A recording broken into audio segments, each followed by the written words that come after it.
들으시는 시청자 여러분들, 본문 들으시는 인연 공덕으로 모든 고난의 세계에서 벗어나 밝은 부처님 세계로 들어가시기를 바라드립니다.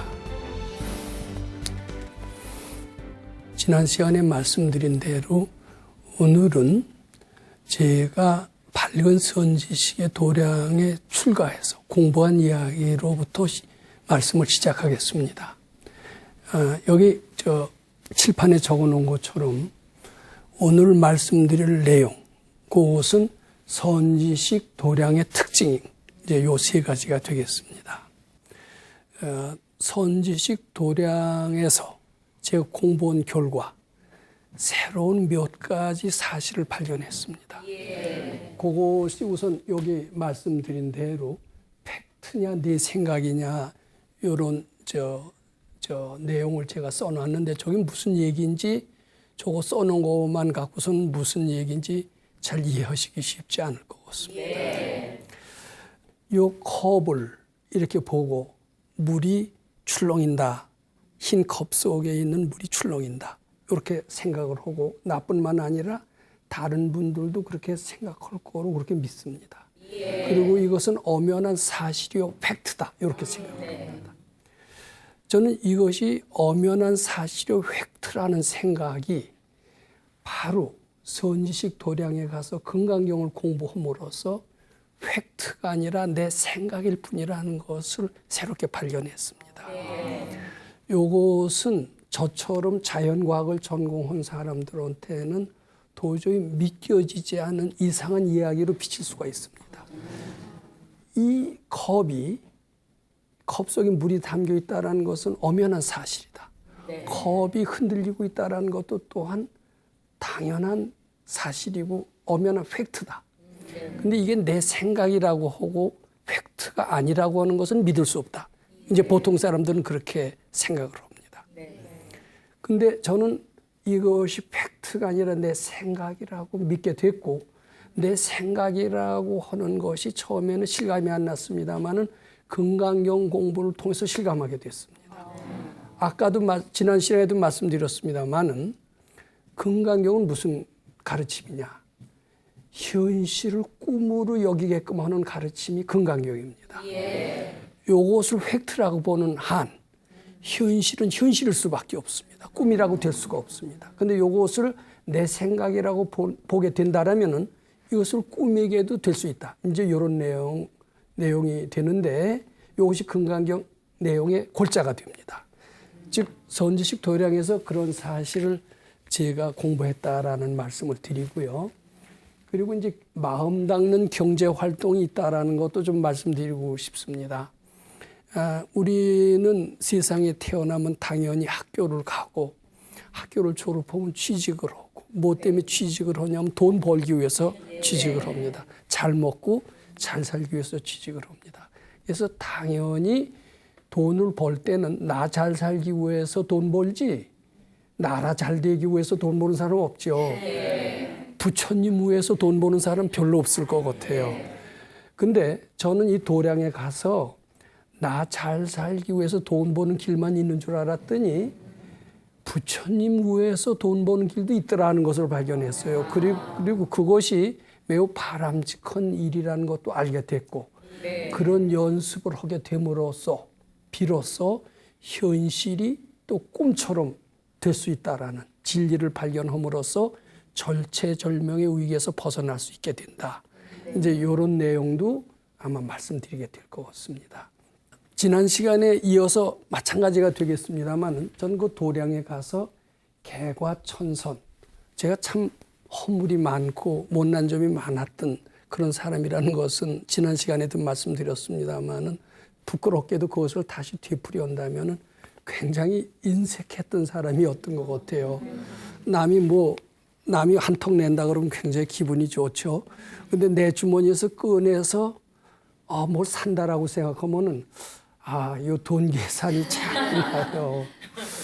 굉장히 인색했는데 이 도량에 들어가서 저 인색한 마음이 많이 바뀌어졌습니다. 인색한 것뿐만 아니라 성질도 좀 괴팍했거든요. 화도 잘 내고 그랬는데 화내는 것도 없어졌어요. 그거 간단치가 않더라고요.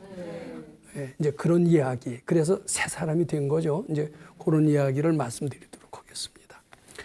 그럼 선지식이라는 분이 어떤 가르침을 우리한테 주셨길래 나 같은 사람이 좀 좋아질 수가 있었으며, 그리고 이것이 팩트가 아니라 내 생각이라고 알게 되었을까?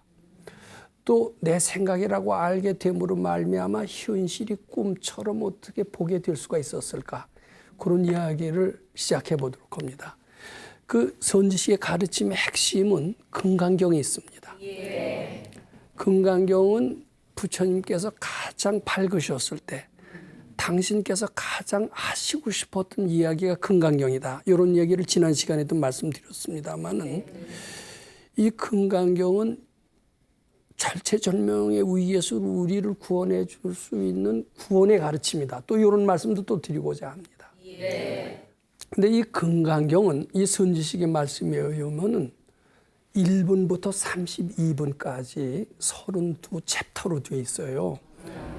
근데 그 한 번 독송하는데 대략 한 30분 정도 걸립니다. 한자로 치면 글자가 5천여 자가 되는데 그 금강경 내용 속에는 하신 말씀을 또 하신 것도 있고 이렇게 중복되는 내용이 있어서 다 전체가 핵심이라고 할 수는 없습니다. 이제 우리 선지식의 말씀에 의하면은 금강경 제 3장 이제 3분이라고 그럽니다. 3분, 4분, 5분 요것이 금강경의 가장 골자라고 얘기를 합니다. 그럼 금강경 3분의 내용 또 4분의 내용, 5분의 내용이 골자가 되는데 요것의 가르침을 믿고 신입니다. 그리고 우리 한자로 되어 있는데 그걸 우리가 실천 가능하도록 해석을 해야 됩니다. 우리 이제 금강경을 읽는 사람은 굉장히 많습니다. 또 해설서도 굉장히 많은데 금강경 실천하는 사람은 아주 적어요. 근데 올바른 해석을 못하니까 실천이 이어지지 않는 겁니다. 그래서 우리 선지식 스승 선생님은 금강경의 가르침을 참 믿고 절대로 믿어야 된다. 신입니다. 그리고 실천 가능하도록 해석해야 된다. 신해입니다. 그 다음에 실천 가능하도록 해석을 했으니까 실천해야 된다. 행입니다. 실천하면 반드시 깨달음이 있을까요? 없을까요? 깨달음이 있어요. 근데 깨달음이 있는데 이게 올바른 깨달음인지 올바르지 않은 깨달음인지 자기는 알 수가 없어요. 그럼 자기보다 나은 사람한테 내가 제대로 깨쳤느냐 못 깨쳤느냐 이 얘기하고 검토받을 필요가 있겠죠. 그분이 스승이에요. 그러니까 스승한테 선지식한테 자기의 깨달음이 제대로 깨쳤느냐 안 깨쳤느냐를 내놓고 점검을 받아서 확증을 얻어야 된다. 이제 이것을 증이라고 그럽니다. 그래서 이렇게 가르치십니다. 조금 지루하시지만은 지금 금강경 3분, 3장에 대한 내용을 한번 설명을 하겠습니다. 그 3장은 제가 한자로 얘기하면 아이고 골치 아파 이렇게 되실 거예요. 그래서 제가 쉽게 말씀드릴게요. 거기에는 이제 한자를 그대로 얘기하면은 뭐 중생의 종류에는 알로 까는 거, 우리 뭐 저 중고등학교 때 배우죠. 젖먹이 짐승, 뭐 물고기, 뭐 양서류 이렇게 해서 동물의 종류는 굉장히 많습니다. 이게 중생의 종류에는 알로 까는 거, 태로 낳는 거, 뭐 이런 모든 것들을 다 부처님 만들겠다고 해라. 이제 요게 금강경 제 3장의 내용이 됩니다. 근데 이제 근데 그걸 어떻게 부처를 만들어요? 힘들죠. 근데 우리 이제 밝은 스승께서는 그걸 실천 가능하도록 해석을 해주셨어요. 모든 중생이라는 게 사실은 눈으로 보면 중생이지만 그것이 내 마음속의 생각이나 마찬가지다. 내 생각과 중생을 같이 보는 겁니다. 이것은 보통 사람들한테서는 도저히 이끌어낼 수 없는 차관인데 밝은 지혜인은 내 마음속의 분별이 중생을 만든다라고 봅니다. 밖에 있는 중생이 실제로 있는 게 아니라 우린 중생이 있다라고 봅니다. 새니, 개니, 호랑이가 있다고 보죠. 팩트라고 보죠. 근데 아까 이걸 뭐라고 그랬어요? 겁이 팩트가 아니라 내 생각이라는 것을 깨쳤다고 하듯이 도인들은 사람, 개, 소, 호랑이 이런 것을 엄연한 중생으로 보질 않고 내 생각으로 보는 겁니다. 이런 모든 중생들을 부처님 만들겠다고 해라라고 하는 그것은 실천하려면 무척 어렵지만 내 생각을 부처님께 바쳐라. 이렇게 해석을 하면은 아주 실천 가능한 해석이 된다. 이렇게 말씀하세요. 근데 우리 생각이 올라오는 생각이 얼마나 많습니까? 특히 좋은 생각이 많이 올라와요. 안 좋은 생각이 많이 올라와요. 안 좋은 생각이 많이 올라오죠. 근데 안 좋은 생각을 가지고 있으면 어떨까요? 안 좋죠. 근데 우리는 그냥 안 좋은 정도로만 생각하는데 지혜로운 이가 보면 안 좋은 정도가 아니래네요. 이게요. 심각한 재앙을 불러온다는 거예요. 심각한 고난을 불러온다는 거예요. 그래서 이 생각을 말이 생각이지 우리는 생각 많이 합니다.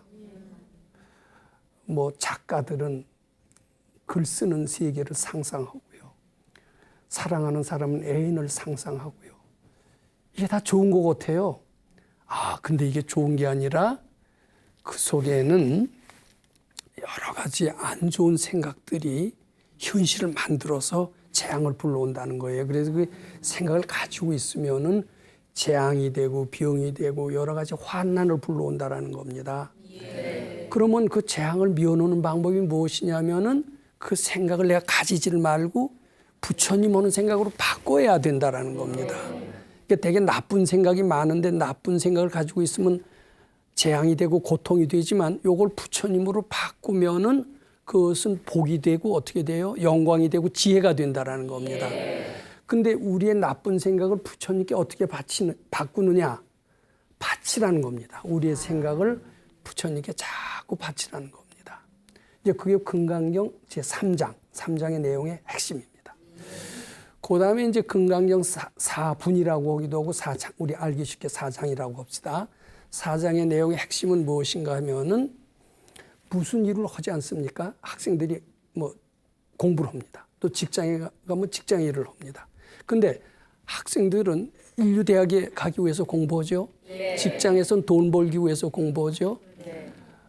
또 농사 짓는 사람은 소출을 많이 내서 잘 먹고 잘 살려고 농사 짓습니다. 부처님한테 바치려고 농사 짓는 사람 봤습니까? 없죠. 직장에서 돈 벌어서 부처님 드리기 위해서 직장 다니는 사람 봤어요? 다 처자식 먹여 살려고 직장 다니죠. 근데 처자식 먹여 살기 위해서 직장 다니지 말고요. 또 인류대학 가기 위해서 공부하지 말고요. 공부하되 뭘 하냐면 부처님 시봉하기 위해서 공부하라는 거예요. 이게 믿어지시는지 모르겠어요. 그러니까 뭐 이해 타산에 의해서 움직여요. 세상 사람들은. 나한테 이익이 되는 거라면 적극적으로 하고요. 손해되는 것은 안 합니다. 저도 많이 그랬습니다. 앞으로도 그럴지도 모르죠. 근데 금강경 4분에 뭐라고 그러냐면 그렇게 계산에 의해서 하지 말아라 이거예요. 공부를 하되 나 잘 되기 위해서 공부하지 마라. 고시 시험 붙어서 뭐 변호사나 의사가 돼서 돈 많이 벌어서 좋은데 장가 가고 이러기 위해서 공부하지 말라는 거예요. 공부가 순수하게 좋아서 하라는 겁니다. 조건 없이 하라는 겁니다. 그걸 다른 말로 표현하면 부처님 시봉하기 위해서 하라는 겁니다. 그런데 그렇게 조건 없이 하는 사람이 공부 더 잘할까요? 자기 계산에 의해서 이렇게 공부를 해서 인류대학 가서 출세해서 잘 되겠다. 이렇게 공부하는 사람이 공부 더 잘할까요? 조건 없이 해야 공부 잘하죠. 근데 이것은 굉장히 좋은 거 가르쳐 주는 겁니다. 공부 잘하는 방법을 가르쳐 주는데 우리는 그걸 몰라요. 계산에 의해서 하지 마라. 조건 없이 해라. 다른 말로 해서 부처님 시봉하기 위해서 하라는 겁니다. 자, 요 대략 그 4분의 내용을 아시겠죠? 그 다음에 이제 금강경의 핵심이 되는 게 아까 3장, 4장, 5장이라고 하는데 5장의 내용이 뭐냐면은 제가 그것은 참 기억을 해두면 좋을 금강경 4구계라고 하는데 범소유상은 개시허망이라 약견재상이 비상이면 직견열애니라 라는 이야기입니다. 그거는 금강경 읽는 불자들은 대부분 다 기억하고 있는 내용인데요. 범소유상 개시허망을 쉽게 말하면 무슨 뜻이냐면은 우리는 우리 생각이 꼭 옳은 줄로 생각을 합니다. 자기 잘난 맛에 살죠. 그래서 고집도 세고 한번 우기면 남자가 한번 칼을 뺐으면 끝까지 밀어야지 중도의 후퇴는 없다 그러면서 자기 주장을 세웁니다. 저도 여기 나와서 제 주장 세우려고 나왔는지도 모릅니다. 근데 금강경 5부는 무슨 뜻이냐면 내 주장을 세우지 말라는 거예요. 내 주장을 왜 세우지 말라고 하냐면 내 주장은 착각이라는 거예요. 범소유상은 해석하는 이는 어떻게 하냐면 눈앞에 보이는 모든 형상은 허망하다 이렇게 해석을 해요. 근데 그렇게 허망하다라고 재행무상이다. 소녀는 언젠가 늙어서 죽는다. 부자는 언젠가 망할 때가 있다. 권세는 10년을 못 간다. 이런 식으로 해석을 하면 그것도 틀린 얘기는 아니죠. 근데 그렇고 하면 세상이 좀 허무하게 보일까요? 안 허무하게 보일까요? 그래서 제대로 마음 닦는 해석이 아닙니다. 근데 내 생각은 재앙을 일으키는 거고 또 절체절명의 위기라고 생각을 합니다. 위기라고 생각하는 것을 인정하면 위기를 당할 수밖에 없어요. 근데 그걸 착각이라고 보면 어떻습니까? 위기를 벗어날 수도 있죠. 그러니까 이런 위기라고 생각하는 것, 난제라고 생각하는 것, 어렵다고 생각하는 것, 안 된다고 생각하는 것, 이런 것들이 다 착각인 줄 알아야 거기서 벗어날 수 있을까요? 없을까요? 그렇죠. 그러니까 범소유상 개시여망, 내 생각은 다 잘못됐다라고 하는 것은 난제를 해결하는데, 위기를 탈출하는데, 불행에서 행복으로 바꾸는데 매우 필요한 가르침이 될까요? 안 될까요? 그게 바로 금강경 5분의 핵심이에요. 굉장히 귀한 말씀을 해주셨어요. 착각인 줄 알게 되면 바로 부처님 세계로 들어가리라. 요게 이제 5분입니다. 이제 그런 가르침을 쭉 주시면서 이제 제가 그런 가르침을 배우려고 그 선지식의 도량으로 출가를 했습니다. 근데 그 도량은요, 우리 보통 도장입니다. 도장하면은 선빵, 참선 도량을 생각합니다. 우리 하안거, 동안거는 그 사찰을 연상하게 됩니다. 또 템플스테이어는 사찰을 연상합니다. 템플스테이어는 사찰, 얼마나 아름답고 경치가 좋습니까? 그냥 산자 수명, 산은 화려하고 물은 맑은데 가기만 해도 마음이 푹 쉬죠. 템플스테이 며칠 하고 오면은요 달라진다고 그래요. 또 스님, 그리고 이제 또 한층 더 나가서 템플스테이 할 땐 참선도 해요. 다 가부좌 들고 앉아서 이제 밤을 새워가면서 화두를 참고합니다. 저도 도량하면 그런 것만 생각을 했어요. 경치 좋은 데 가서 화두를 딱 틀고 참선을 하고 내가 뭔가 이 먹고 하는 이런 화두를 들고 깨치려고 하는 이제 그런 것만 생각을 했어요. 근데 우리가 가르쳐주신 훌륭하신 이제 밝은 선지식이고 도인이고 이렇게 유명한 분인데 그 도량에 갔더니 경치도 별로 안 좋아요. 아주 정갈한 방에 앉아서 참선만 하는 데가 아니라 하루 종일 일만 해요. 무슨 일이냐? 그것도 지저분만 일을 합니다. 쇠똥 치는 젖소 목장입니다. 근데 저는 농사라고도 지어본 적이 없고 목장은 생전 처음 해봤습니다. 근데 목장에 딱 가서 그게 도량이래네요. 참 이상해요? 안 이상해요? 이상하시죠? 전 그런 이상한 데 갔습니다. 이상한 데 가서 뭐라고 하시냐면 아침 저녁으로 금강경을 읽어라. 아침에 금강경 읽는 것은 하루 종일의 재앙을 소멸하는 일이다. 아침에 금강경을 읽어라. 그다음에 저녁 때도 또 금강경을 읽어라. 저녁에 금강경을 읽는다면 저녁에 잘 때부터 새벽까지 모든 재앙을 소멸하는 것이 되느니라. 뭐 그것도 잘 믿겨지지 않지만은 그런 뜻은 하더라고요. 그래서 그대로 해야지. 그 뒤에는 낮에까지 금강경을 읽을 필요는 없어요. 낮은 우리가 하는 일이 뭐예요? 목장일이죠. 목장일은 3D입니다. 뭐예요? 어렵고 위험하고 뭐죠? 어렵고 지저분하고 그 세 가지를 아주 골고루 갖춘 게 목장이에요. 젖소 목장. 근데 그러면 지저분하다는 생각 들까요? 안 들까요? 그 생각을 가지고 있으면 어때요? 재앙이 되고 안 좋으니까 어떻게 해요? 바치래요. 부처님께 부처님하고 바치래요. 또 위험하다는 생각 들어야 안 돼요. 저 소젖을 짜는데 요새는 다 기계로 짭니다. 그때는 기계로 짜지 않고 직접 사람이 짜요. 그럼 까다가 발길기도 해요. 특히 상처가 나면은 신경질 팍 나면 위험해요. 처음엔 겁이 나서 조심조심 짜고 이랬는데 그때 두려운 생각이 듭니다. 소가 또 발길질하면 어떡하나. 그때 어떻게 돼요? 어떻게 돼요? 두려운 생각을 옳지 가지고 있으면 병이 되고 재앙이 되니까 부처님께 바치래요. 또 어려워요. 다 생소해요. 이 일이라는 게. 처음에 갔더니 공양주부터래요. 생전 밥을 지어봤나. 뭐 하나도 못하니 반찬도 허래요. 아, 이게 다 어렵더라고요. 뭐 소 사려주고 이게 다 어렵고. 이게 어려운데 이제 3D 어렵고 지저분하고 위험하게 다 받쳐가면서 이제 하는 겁니다.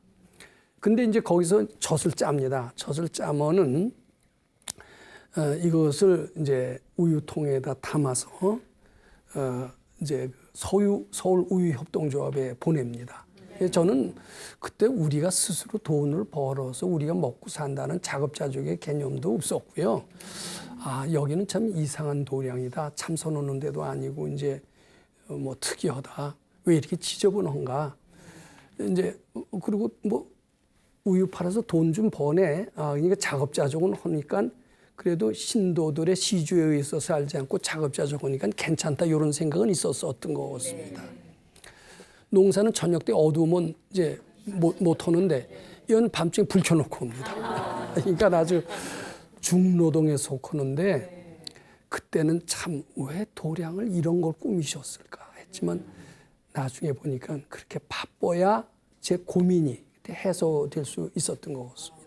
이게 저한테는 큰 고민이 있었어요. 뭐냐면은 제가 대학을 졸업하고 이제 바로 훌륭한 선생님의 가르침을 받기 위해서 출가를 했습니다. 근데 집에서는 당연히 말렸을까요? 안 말렸을까요? 말리죠. 왜냐하면 제가 4녀 1남 중에 이제 외아들이고 그리고 이제 저희 아버지가 조금 무능했어요. 어머니가 근근히 이제 생활을 꾸려가셨는데 제가 이제 졸업하고 군대만 갔다 오면 좋은 데 취직을 해서 집안을 살리겠다고 기대를 잔뜩 걸고 있었어요. 그래서 취직을 할 때쯤 돼서 훅 날아가 버린 거예요. 어머니의 기대와는 반대로 뭐 목동이 된 거예요. 근데 제가 그래도 괜찮은 대학을 나왔거든요. 그러니까 저희 집에서는 야, 얘는 뭐 졸업하고 참 이 다음에 큰 인물이 될 텐데 그 기대와는 정반대로 승려도 아니고 목동이 되니까 집에서 참 실망을 많이 했죠. 저도 무척 괴로웠어요. 그래서 처음에 들어와서는 아버지 생각은 안 나고 어머니가 참 불쌍한 거예요. 참 내가 가서 취직을 해야 되는데 내가 가서 취직을 하고 돕지 않으면 우리 어머니는 어려운 뭐 떡 장사 같은 것을 계속해서 하면서 내 동생들도 있고 그런데 걔네들을 위해서 집안을 살펴가야 되는데 불교 건강경 공부한다는 게 과연 이게 효도인가? 이런 생각 들겠어요? 안 들겠어요? 그러면서 참 우리 어머니의 고생하는 생각을 하고 또 우리 어머니는 우리 아버지의 사랑도 별로 못 받았고 쭉 살림을 도맡아 해오시고 가장 노릇 해오셨고 이런 기대주인 나만 믿고 사셨는데 내가 적당한 때 딱 증발을 해버리니까 그 어머니의 가슴 아픈 걸 생각하니까 출가해서 금강경 읽으면서 눈물을 쏟는데 이름 말할 수가 없더라고요. 참 불쌍한 우리 어머니. 아, 그러면서 아주 애끓는 그런 그 심정, 그것 때문에 아주 마음이 상당히 괴로웠습니다. 근데 그걸 어떻게 해요? 그런 불쌍한 생각, 어머니가 딱하다는 생각을 우리 선생님은 뭐라고 얘기하실까요? 가지고 있으면은 병이 되고 재앙이 되니까 그것도 부처님께 바쳐라 하실 거죠. 이게 바치려고 하는 겁니다. 자꾸 바칩니다. 이 생각을 바칩니다. 이 생각을 바칩니다. 잘 바쳐질까요? 잘 안 바쳐질까요? 잘 안 바쳐지더라고요. 네, 그래서 그때 일이 많은 게 참 다행입니다. 일이 많았으니까 좀 잊어버리지. 한가하고 앉아서 참선을 한다. 참선 될까요? 안 될까요? 안 돼요. 이건 처음에는 무슨 뭐 신선처럼 좀 참선이라도 하고 있었으면 얼마나 좋았을까 했는데 한참 지나고 생각해 보니까 일 많은 것이 내 번뇌망상을 해결하는 데는 매우 도움이 됐다는 것을 아주 실감나게 느꼈습니다. 이제 제 과제가 뭐냐면은 저희 어머니 불쌍한 생각 그것을 해탈하는 게 제 절대 과제였습니다. 어머니 불쌍한 생각이 났는데 또 한 가지는 도반들이 같이 있는 도반들이 있어요. 근데 그분들은 나이도 좀 다소 틀리고 출신 학교도 틀리고 나처럼 정규 학교를 배운 게 아니라 뭐 학력도 들쑥날쑥하니까 아무리 공부했대지만 아무리 건강경을 읽었대지만 그 사람들끼리 모여서 서로 화합이 잘 이루어질까요? 부딪히는 게 더 많을 수 있을까요? 부딪히는 것 생각보다 훨씬 더 강하던데요. 특히 그 사람들도요, 나처럼 부모고 뭐고 다 용감하게 버리고 나온 사람들이에요. 뭐만 위해서 나왔느냐? 부처님 가르침을 최고로 여기고 나온 사람들이에요. 승려는 아니지만 승려 비슷한 사람들이에요. 근데 스님들도 고집 세듯이 이분들도 고집이 보통 아니더라고요. 자, 그러니 저는 이제 두 가지 복병에 세 가지 복병입니다. 하나는 2리, 3리가 돼서 어려운 거. 또 밖으로는 어머니 생각나는 게 어려운 거. 안으로는 도반들하고 부딪히는 게 어려운 거. 불쌍한 것도 받쳐야죠. 또 도반들이 얄미워요. 얄미운 것도 받쳐야죠. 또 일이 힘든 것도 받쳐야죠. 받친다고 뭐가 될까요? 안 될 것 같아요. 근데 이제 그래요. 어머니가 불쌍한 게 사실이냐 네 마음이냐 이렇게 얘기를 해요. 어머니가 불쌍하다는 게 팩트냐 네 생각이냐 그래요. 제가 아까 이 컵을 보고 뭐라고 그랬습니까? 이게 유리컵에 물이 담겨 있다. 이건 팩트다. 물이 흔들리고 있는 것도 엄연한 팩트다. 이렇게 처음에는 생각을 했다. 근데 건강경 공부는 뭐냐면 이것이 팩트가 아니라 내 생각이다라고 바꾸는 공부가 건강경이다. 이런 얘기를 했죠. 또 내 생각이라고 할 수 있어야 내 생각은 바꿀 수가 있지만 이걸 팩트라고 한다면 이 엄연한 사실은 내가 바꿀 수 있어요? 없어요? 못 바꿉니다. 자, 어머니가 불쌍하다라는 것이 팩트다라면은 내가 아무리 기도를 해도 어머니 불쌍한 것을 변화시킬 수 있어요? 없어요? 없죠. 근데 어머니가 불쌍하다라는 것이 팩트가 아니라 내 생각이라고 칩시다. 내 생각. 그럼 내 생각은 내가 바꿀 수 있어요? 없어요? 있어요. 그러니까 어머니 생각이 나서 눈물을 제가 굉장히 쏟았습니다. 이거 출가해본 경험이 없는 분들은 부모의 애정을 끊는다는 게 이렇게 어려운 것은 모르실 거예요. 저는 참 이 끊는 게 이렇게 어렵구나. 사랑하는 애인 배신당했을 때 가슴이 아프다는 건 되게 알죠. 근데 부모와 떨어져서 산속에 출가해서 가슴이 아프다는 것은 경험은 분들은 스님이 아니고는 죽을 겁니다. 저는 무척 가슴이 아프고 누구든지 이런 경우는 가슴이 안 아플 수 없을 것이다. 이것은 이럴 때 가슴이 안 아프면 이것은 인간이 아니다. 이 가슴이 아픈 것은 엄연한 팩트다. 이것은 엄연한 사실이다. 이렇게 믿었어요. 이제 그럴 때마다 우리 선생님 뭐라고 그러냐면 팩트도 아니고 사실도 아니고 다른 사람은 다 그렇게 너처럼 괴로워하는 것도 아니고 네 생각일 뿐이다. 이렇게 바꿔주시는 거예요. 처음에는 안 믿었어요. 근데 자꾸 바치다 보니까 어머니가 어느 때는 불쌍하게 보이고요. 어느 때는 불쌍하게 안 보이기도 해요. 뭐 내가 괜히 그러는 거 아니야?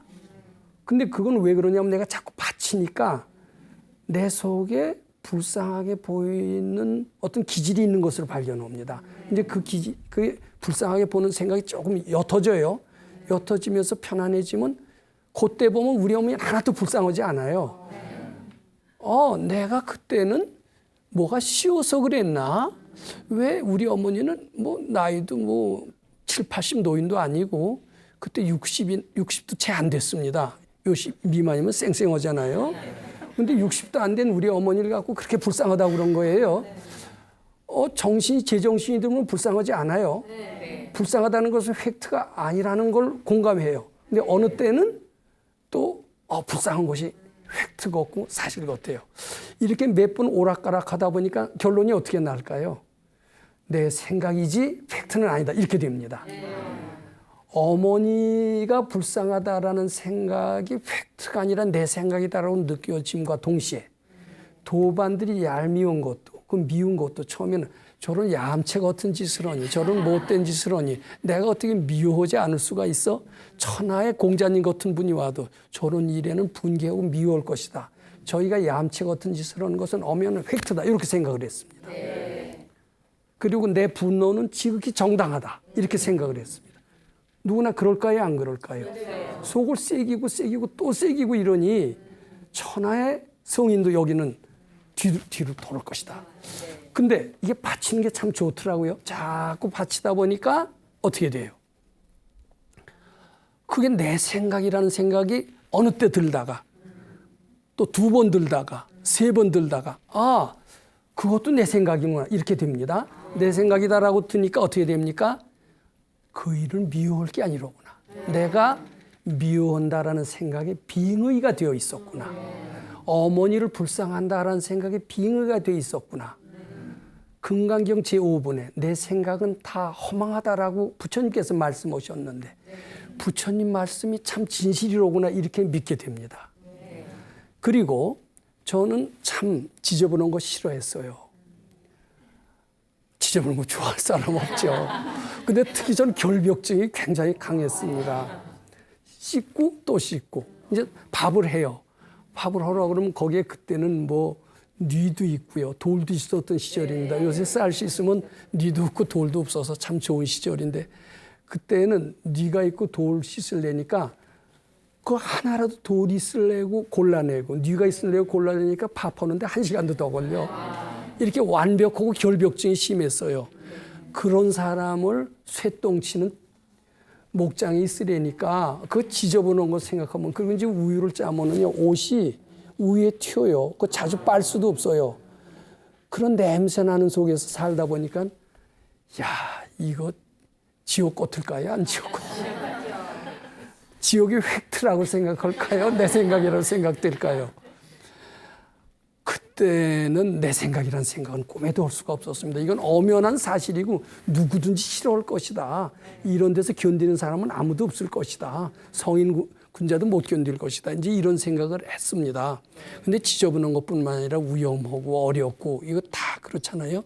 근데 그걸 자꾸 바치다 보니까 어렵다는 것도 획트가 아니고 내 생각이고 위험하다는 것도 획트가 아니고 내 생각이고 이렇게 바뀝니다. 그러면서 그 지저분한 목장이 지저분하게 안 느껴질까요? 그래도 여전히 지저분하게 느껴질까요? 안 느껴지죠. 야, 그러니까 이게 바치는 게 좋아요, 안 좋아요? 좋아요. 좋으면서 내 나쁜 기질이, 못된 기질이 어떨까요? 서서히 바뀌게 되는 겁니다. 왜냐하면 특검 승질 잘 냈어요. 왜냐하면 저건 나쁜 놈이라고 치니까. 그런데 나쁜 것을 또 획트로 봤으니까. 근데 획트가 아니라 내 생각으로 바뀌면서 내 승 잘 내는 기질이 어떻게 되겠습니까? 자연히 바뀌면서 승 낼 게 아니구만. 내가 착각했구먼. 이렇게 분명히 되죠. 그렇게 됩니다. 그리고 지저분한 거라면 아주 싫어했는데 야, 내 속에 결벽증이 있구나. 결벽증은 착각이로구나. 금강경의 범소유상은 개시허망이라고 그랬다. 내 모든 생각은 착각이라고 그랬다. 정말 그 말씀이 맞구나. 이렇게 되는 겁니다. 막 이렇게 되면서 나는 지저분한 데 가서도 짜증을 내지 않는 점잖은 사람으로 바뀝니다. 그전에 위험한 일만 있으면 살살살살 피하는 거예요. 그리고 남한테 싹 미루고요. 근데 이제는 그게 위험하다고 덜 느껴지니까 또 살살 피하는 사람을 보면 저거는 아직 위험하다라는 것을 획트로 보고 있네. 쟤는 아직 모자라네. 이렇게 될까요? 안 될까요? 그렇게 되더라고요. 그러면서 나는 어때요? 좀 어른스러워질까요? 안 어른스러워질까요? 제가 그래서 이 철난다라는 것을 처음으로 알았어요. 저는 나이만 먹으면 철나는 줄 알았어요. 근데 나이가 80, 90이 되더라도 제가 올해 76이에요. 세상 나이도 지금 굉장히 많은데 저희 같은 또래가 아직 철부지가 많더라고요. 나이 먹는다고 철나는 줄 알았어요. 근데 절대 나이 먹는다고 철나질 않고 어떻게 보면 철나요? 이제 아셨죠? 네. 자기 생각이 착각인 줄 알고 받쳐서 해탈할 때 이런 사실이 팩트가 아니고 내 생각이라고 알 때 자기가 자유로워지고 지혜가 나서 철이 드는 거예요. 이게 철이라는 게 뭔지를 알고 철이 나면 자연이 어른스럽고 지혜가 날까요, 안 날까요? 올바른 판단이 나옵니다. 그래서 지혜란 말을 처음으로 알게 됐습니다. 근데 지금 이거 학교에서, 대학교에서 가르쳐줘요, 안 가르쳐줘요? 대학에서는 뭘 가르쳐줘요? 지식교육만 가르쳐요, 지식교육만 있지 지혜교육은 하나도 안 하죠. 그 절에서는 지혜교육 잘 시킵니까? 절에서도 난 학교에서는 지식교육만 한다고 칩시다. 그러면 사람이 지식만 많으면 뭐래요? 뭐 재주가 좋으면 뭐래요? 재주가 좋고 나쁜 사람 많아요, 안 많아요? 재주가 좋아야 되지만 덕이 있어야죠. 지혜가 있어야죠. 근데 지혜를 가르쳐 주는 데가 어디죠? 근데 저는 발견했어요. 아, 이런 데 오면은 지혜가 발견되는구나 하는 것을 알았던 겁니다. 자, 그래서 저는 졸지에 수업료 하나도 안 내고 아주 어른스러워지는 경험을 했습니다. 자, 요것이 보세요. 팩트냐 내 생각이냐. 처음 이렇게 썼는데 이렇게 써놨을 때는 여기 무슨 이야기인지 잘 모르셨을 거예요. 근데 이제 조금 이해가 되실 것 같습니다. 그 다음에 이제 마음 닦는 경제 활동이 뭔지 요거를 말씀드리고 싶습니다. 자, 우리는 이제 이런 이야기를 많이 합니다. 이제 우리가 그런 이제 수도장에 가서 이제 살다 보면은 이제 가끔 사람들이 찾아옵니다. 친구도 찾아올 뿐만 아니라 뭐 젖소 목장을 수의사도 찾아오고 또 우리가 여러 가지 옥수수를 심고 이러니까 그 관리하는데 여러 가지 사람들이 찾아와서 처음에는 뭐 목장이거니 하다가 수도 오는 사람들이 모여 있으니까 그분들도 마음이 편안해지면서 아, 우리도 먹고 사는 일만 해결하면은 이런 데 와서 살았으면 참 좋겠다. 이런 데 와서 마음 닫고 공부했으면 참 좋겠다. 이런 얘기를 해요. 그럼 그런 얘기를 할 때는 그 사람들 마음속에는 먹고 사는 일과 마음 닦는 일을 같게 보는 거예요? 다르게 보는 거예요? 다르게 보는 거고 지금 대부분의 사람들은 다 그렇게 다르게 봅니다. 스님들도 세상에서 경제 활동을 하려면 어떻게 돼요? 수도를 못 한다고 생각을 합니다. 또 수도를 제대로 하려면 경제 활동을 못 한다고 생각을 합니다.